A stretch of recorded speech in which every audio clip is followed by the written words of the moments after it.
திரு சிந்தன், அதிமுக திமுகங்கிற அந்த இருதுருவ அரசியலை விட்டு பாஜகவுக்கு எதிரான ஒரு அரசியலை கையில் எடுப்பதன் மூலமாக மீண்டும் 2026 திமுக வெர்சஸ் பாஜகன்னு ஒரு நரேட்டிவை செட் பண்ணுவதற்காக இந்த விவகாரங்கள் மத்திய அரசுக்கு எதிரான விவகாரங்கள் மட்டும் அனைத்து கட்சி கூட்டத்தில் பேசப்படுவதாக தான் விமர்சனம்.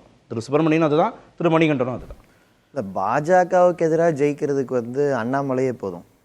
அண்ணாமலை ஒன்று பேசுவார், தர்மேந்திர பிரதானை எக்ஸ்போஸ் பண்ணுவார், அப்படியே பேசிகிட்டு இருக்கலாம். இப்போ அந்த அரசியல் இவர் கஷ்டப்பட்டு செய்ய வேண்டிய தேவையில்லை. என்னென்னா, நடந்தது அமைச்சரவை கூட்டம், பட்ஜெட்டுக்கான அமைச்சரவை கூட்டம். ஒன்றிய பட்ஜெட் முடிஞ்சுது.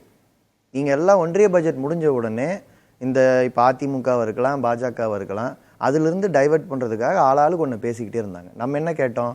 தமிழ்நாட்டுக்கான ரயில்வே திட்டம் என்ன, தமிழ்நாட்டுக்கான நிதி ஒதுக்கீடுங்க, தமிழ்நாட்டுக்கு தேவையான வெள்ள நிவாரணத்துக்கு என்ன பண்ணீங்க. இன்னைக்கு இந்தி பிரச்சனை வரும்போது கூட அது இந்தி திணிப்பல்ல, மாறாக இந்தியை திணிப்பதன் பெயரால் அவர்கள் நம்முடைய நிதியை மறுத்திருக்கிறார்கள். இதை ரொம்ப தெளிவாக நம்ம பேசிட்டு வரோம்.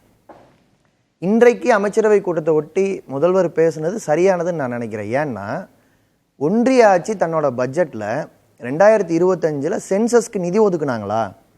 அப்போ நம்ம பட்ஜெட்டை பற்றி விவாதிக்கும் பொழுது எல்லா அதிகாரிகளையும் கூப்பிட்டு பேசும் பொழுது இந்த வருஷம் சென்சஸ் இல்லை என்பதை நாம் தெரிஞ்சுக்கும் போது 2026 தான் சென்சஸ் வரும். 2026 சென்சஸ் எடுக்கப்பட்டால் டீலிமிட்டேஷன் ப்ராசஸ் 2027 28 கூட தொடங்கிட முடியும். 26க்கு முன்னால் சென்சஸ் எடுக்கப்பட்டால் நமக்கு இந்த ஆபத்து இல்லை. அப்போ இந்த ஆண்டு சென்சஸ் இல்லை என்பதை அதிகாரிகளிடம் பேசி உறுதிப்படுத்திட்டு அப்ப நம்ம மேல ஒரு கத்தி தொங்குதுன்னு முதலமைச்சர் சொல்றதுல என்ன தப்பு இருக்கு?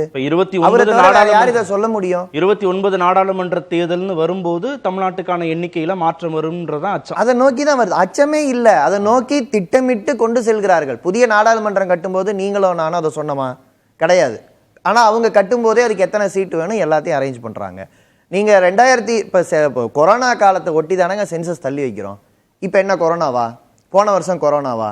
ஏன் கொரோனாவுக்கு ஒட்டி தள்ளி வச்ச சென்சஸ் அப்படியே 25 26 தள்ளி போறீங்க? உங்ககிட்ட திட்டம் இல்லையா? ஒரே தேசம் ஒரே தேர்தல்னு ஒரு திட்டத்தை எதற்காக அவசரப்பட்டு நீங்க நாடு மேல திணிக்கிறீங்க? உங்களுக்கு மெஜாரிட்டியே இல்லை, ஆனா ஏன் இவ்வளவு வேகமா அதை கொண்டு வரீங்க? அப்ப எல்லாமே ஒரு திட்டத்தின்பால் செயல்படுகிறது. அப்ப நாம தமிழ்நாட்டு மக்கள் இந்த அரசு மோடி அவர் சொல்லுவாரு, அதுக்கப்புறம் தான் நமக்கு தெரிய வரும், நம்ம வெயிட் பண்ணிட்டு இருக்க முடியாது. இதெல்லாம் நமக்கு சட்டம் எப்படி செயல்படுது, ஒரு அரசாங்கம் எப்படி செயல்படுது, என்னென்ன திட்டத்தின் அடிப்படையில் ஏற்கனவே நம்ம வேலை பார்த்துருக்கோம். திட்டம் குலையுதுன்னு சொன்னா முதலமைச்சருக்கு கடமை இருக்கு, செஞ்சிருக்காரு. இப்ப நான் என்ன கேட்கிறேன், இந்த ஜாக்டோ ஜியோ போராட்டம், இந்த போராட்டத்தை எல்லாம் மணிகண்டன் சொன்னார்ல, அதிமுக ஏதோ பண்ற மாதிரி, இந்த போராட்டங்களை நாங்க தானே செஞ்சுக்கிட்டு இருக்கோம். கூட்டணியில் இருக்கிற நாங்க செய்யறோம். அதிமுக செய்யற போராட்டம் என்ன? உங்க கட்சிக்குள்ள யார் தலைவர்னு தான் நீங்க போராடிக்கிட்டு இருக்கீங்க. உங்களை கண்டு பயப்படுறதுக்கெல்லாம் இல்ல. நீங்க தமிழ்நாட்டுக்கு ஏதாவது செய்வீங்களா மாட்டீங்களா? அதிமுகவுக்கு தமிழ்நாட்டை பத்தி கவலை இருக்கா?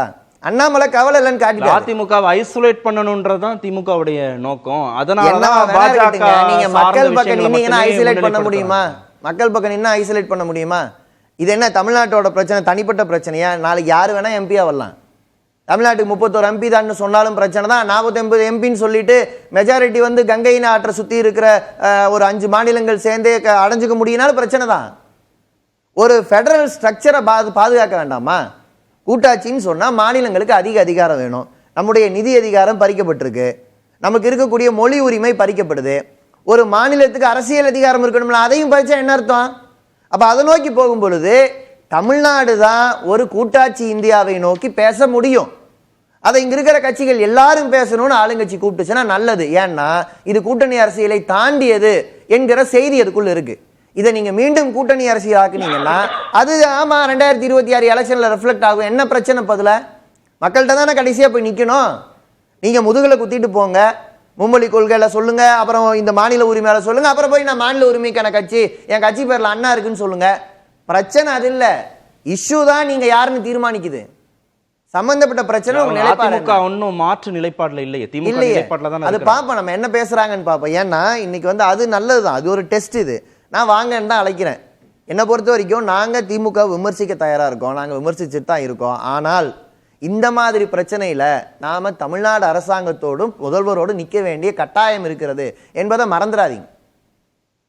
விமர்சனம்ங்கிறது வேற, அது அரசியல் ரீதியானது. ஆனா நாட்டுக்கு பிரச்சனை, ஒரு ஒற்றை இந்தியாவை நோக்கி போகக்கூடிய ஒரு ஆட்சி இருக்கு, அது ஒரு பாசிச தன்மை கொண்ட ஆட்சி என்பதை மறந்துடாதீங்க. அப்ப அந்த ஆட்சிக்கு என்ன நோக்கம்? நீங்க மொழி வழியாக அவங்க மெஜாரிட்டேரியனிசம் பேச விரும்புறாங்க, நாம மொழிகளின் சமத்துவம் பேசுறோம். அட்டவணை 8 இருக்கிற எல்லா மொழிகளும் சமத்துவமா வருவதற்கு இன்னைக்கு டெக்னாலஜி வழிவகுத்துருச்சுங்க. இன்னைக்கும் ஆட்சியாளர்கள் வழிவகுக்க மாட்டேங்கிறாங்க. ஏன் சென்ட்ரல் கவர்மெண்டோட வெப்சைட்ல எல்லாத்தையும் இந்திய முன்னால வைக்கிறாங்க? எல்லா மொழியிலும் மொழியாக்கத்தை கொடுக்கறதுக்கு சில கோடிகள் தான் செலவாகும். அப்ப அவங்க நோக்கம் கரெக்டா இருக்கு. அமித்ஷா இன்னைக்கு வந்திருக்காரு, இந்த அமித்ஷா தானே பேசினாரு ஒற்றை ஆட்சியை பத்தி, ஒற்றை மொழியை பத்தி. அப்ப இந்த கேள்வி எல்லாம் இந்த நாட்டில் இருக்க, இந்த மாநிலத்தில் இருக்கக்கூடிய எல்லா கட்சிகளுக்கும் வரணும். இன்னும் சொல்ல போனா 40 கட்சிகள் மட்டுமல்ல, இந்தியா முழுமையும் இருக்கிற சிறு மாநிலங்கள் அத்தனையும், மக்கள் தொகையை கட்டுப்படுத்திய மாநிலங்கள் அத்தனையும் இந்த குரலின் பின்னால் நிக்கணும். திரு மணிகண்டன், ஒரு மாநிலத்துடைய மொழி அதிகாரம் போகுது, நிதி அதிகாரம் போகுது, அரசியல் அதிகாரம் போகுதுன்னா மத்திய அரசு அதை பறிக்கிற போது இங்க இருக்கக்கூடிய மாநிலத்தில் ஆளும் கட்சியாக இருக்கக்கூடிய கட்சி வந்து அதை பேசதானே செய்வாங்க. அப்போ திமுக அதிமுகங்கிற சண்டை மட்டும்தான் இருக்கணும், அதை நீர்த்து போக செய்வதற்காக மத்திய அரசை நோக்கி இவங்க திசை திருப்புறாங்கன்னு சொல்ற வாதம் எப்படி எடுபடும்? கார்த்திகேயன், அதுக்கு முன்னாடி சிபிஎம் சேர்ந்த திரு சிந்தன் அவர்கள் சொன்ன சில விஷயம் சொல்லிட்டு போறேன்.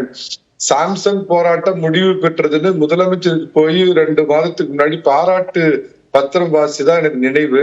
ஆனா சாம்சங் போராட்டம் முடிஞ்சுதா அப்படிங்கிறது அவருக்கு தான் தெரியும். எனக்கு தேர்தல் நிதி உதவி கொடுத்த 15 கோடி ரூபாய் கொடுத்த திமுகவுக்கு நன்றி கேட்டா, மாநிலத்துக்கு ஒரு பிரச்சனை, தொகுதி டீலிமிட்டேஷன் இவ்வளவு பிரச்சனைன்னு வரக்கூடியவர் கேரளாவில் நடக்கக்கூடிய அவங்க ஆட்சியில சொல்லி பினராயி விஜயனையும் இதே கோரிக்கை எழுப்ப சொல்லுங்க எங்களுடைய. ஏன்னா நமக்கு குறைஞ்சதுன்னா நேச்சுரலா அவங்களுக்கு குறைய போகுது. எதிரான மாநாட்டை தமிழ்நாட்டுக்கு பிறகு கேரளா நடத்தினது அதிமுக பேசுச்சா? இல்ல அதிமுக பேசுறதுக்கு அருகதை நான் கேக்குறது டீலிமிட்டேஷன் பிரச்சனை தமிழ்நாட்டுக்கு என்றால் அது கேரளாவுக்கும் தான்.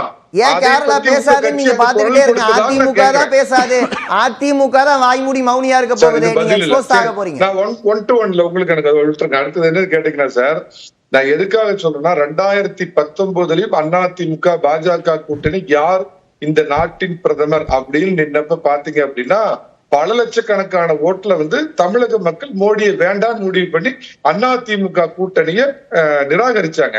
ஆனா 2021ல எடப்பாடி பழனிசாமி வேண்டுமா மு.க. ஸ்டாலின் வேண்டுமா அப்படின்னு சட்டமன்ற தேர்தல்ல பாத்தீங்க அப்படின்னு சொன்னா ஒரு வடநாட்டு தேர்தல் வியூக வைப்பாளர் கூட்டிட்டு வந்து கூட பல கோடி செலவு பண்ணி வெறும் 3% ஓட்டுல தான் 10 ஆண்டுகளை கம்ப்ளீட் பண்ண அதிமுக அன்னைக்கு தோத்து போச்சு. இவங்க 3% வாக்குல தான் ஜெயிச்சாங்க. இதுதாங்க சூட்சுமம். இப்ப என்ன பண்றாங்கன்னா எதற்கெடுத்தாலும் மத்திய அரசு சொல்லு அதை திணிக்கிறாங்க, இதை புடுங்குறாங்க. கவர்னர் ரவி நமக்கு எதிராக செயல்படுறாரு, நிர்மலா சீதாராமன் நமக்கு எதிராக செயல்படுறாங்க, அமித்ஷா நமக்கு எதிராக செயல்படுறாரு, ஜனாதிபதிக்குரிய மரியாதை.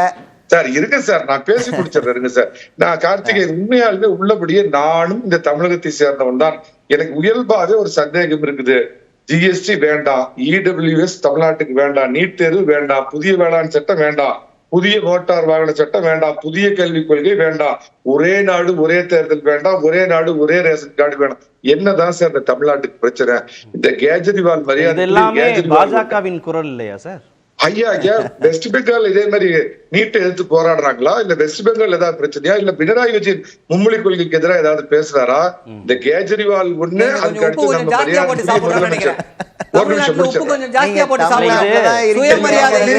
சுயமரியாதை இருக்கக்கூடிய இயக்கம். அப்ப இந்தியா சுயமரியாதை மண்ணு, அதனால கொஞ்சம் ஜாஸ்தியா இருக்கிறதுனால இதுக்கெல்லாம் கேள்வி கேட்கிறோம்.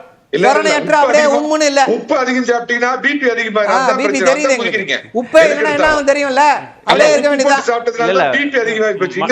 என்ன தெரியும்ல,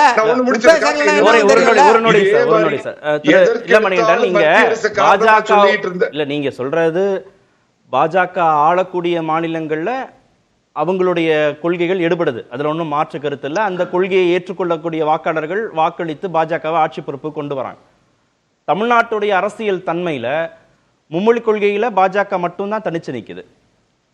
இப்போ தொகுதி மறுசீரமைப்புல பாஜக மட்டும்தான் தனிச்சு நிக்கிற போது மற்ற எல்லா கட்சிகளும் ஒரு புள்ளியில தானே நிக்கிறாங்க. முரண்பாடுகள் அவங்களுக்குள்ள முரண்பாடுகள் இருக்கே தவிர அரசியல் ரீதியாக.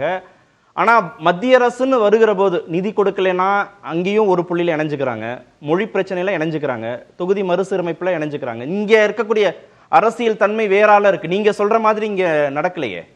எனக்கு அதுதான் விசித்திரமா இருக்குது. தமிழ்நாடு மட்டும் ஏன் இந்தியா அப்படிங்கிற தேசிய ஒரு நீரோட்டத்துல இருந்து நகர்ந்து போய் இன்னொரு விஷயம் என்னுடைய தனிப்பட்ட கருத்தா ஒண்ணு சொல்லிடுறேங்க. மும்மொழி கொள்கை அப்படிங்கிறதும் இலங்கை தமிழர் பிரச்சனையும் தமிழ்நாட்டுல அப்ப வந்துட்டு போற ஒரு ஹாட்கேக். அது எந்த விதத்திலயும் தேர்தல்ல ஒரு பலன் தராது. ஆனால் அது பாம்போ பழுதையோன்னு தாண்டறதுக்கு திமுக செட் பண்ண இத யாருமே தாண்டறதுக்கு பயப்படுறாங்க, அதிமுக உட்பட என்பது என்னுடைய தனிப்பட்ட ஒரு கருத்துக்கு நான் சொல்லிடுறேன். நான் என்ன கேக்குறேன், எதற்கு எடுத்தாலும் இப்படியே சொல்றீங்களா மத்திய அரசுக்கு? ஐயா உங்க பிரச்சனை பேசுங்க. 505 வாக்குறுதிகளை கொடுத்துட்டு வந்தீங்க பாருங்க, அதுல வெள்ளை அறிக்கை விட சொல்லுங்க. அரசியல் ரீதியா தேர்தல் ரீதியா கை கொடுக்கறதுனால பேசுறாங்களா? எலெக்ஷன் வரும்போது ரிசல்ட் முக்கியம்.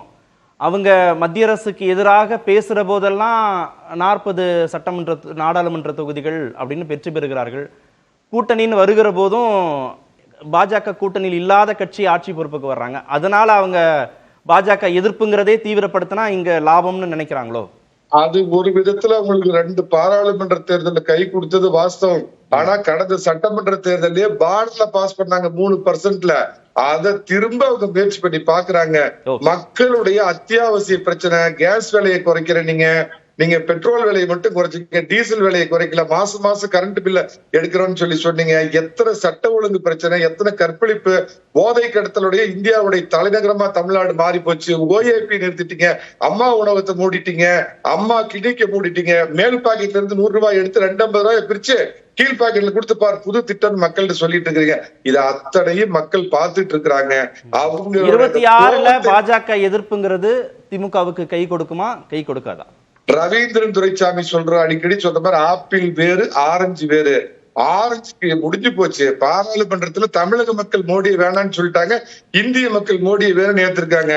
2026 நான் திரும்ப சொல்ற மாதிரி 7.5 இல்லாத 4.5 ஆண்டு நல்லாட்சி கொடுத்த எடப்பாடி பழனிசாமி வேண்டுமா, திராவிட மாடல் ஆட்சி கொடுத்த ஸ்டாலின் வேண்டுமாங்கிறதுல மிகப்பெரிய தோல்வி தோக்க போறார் முதலமைச்சர்.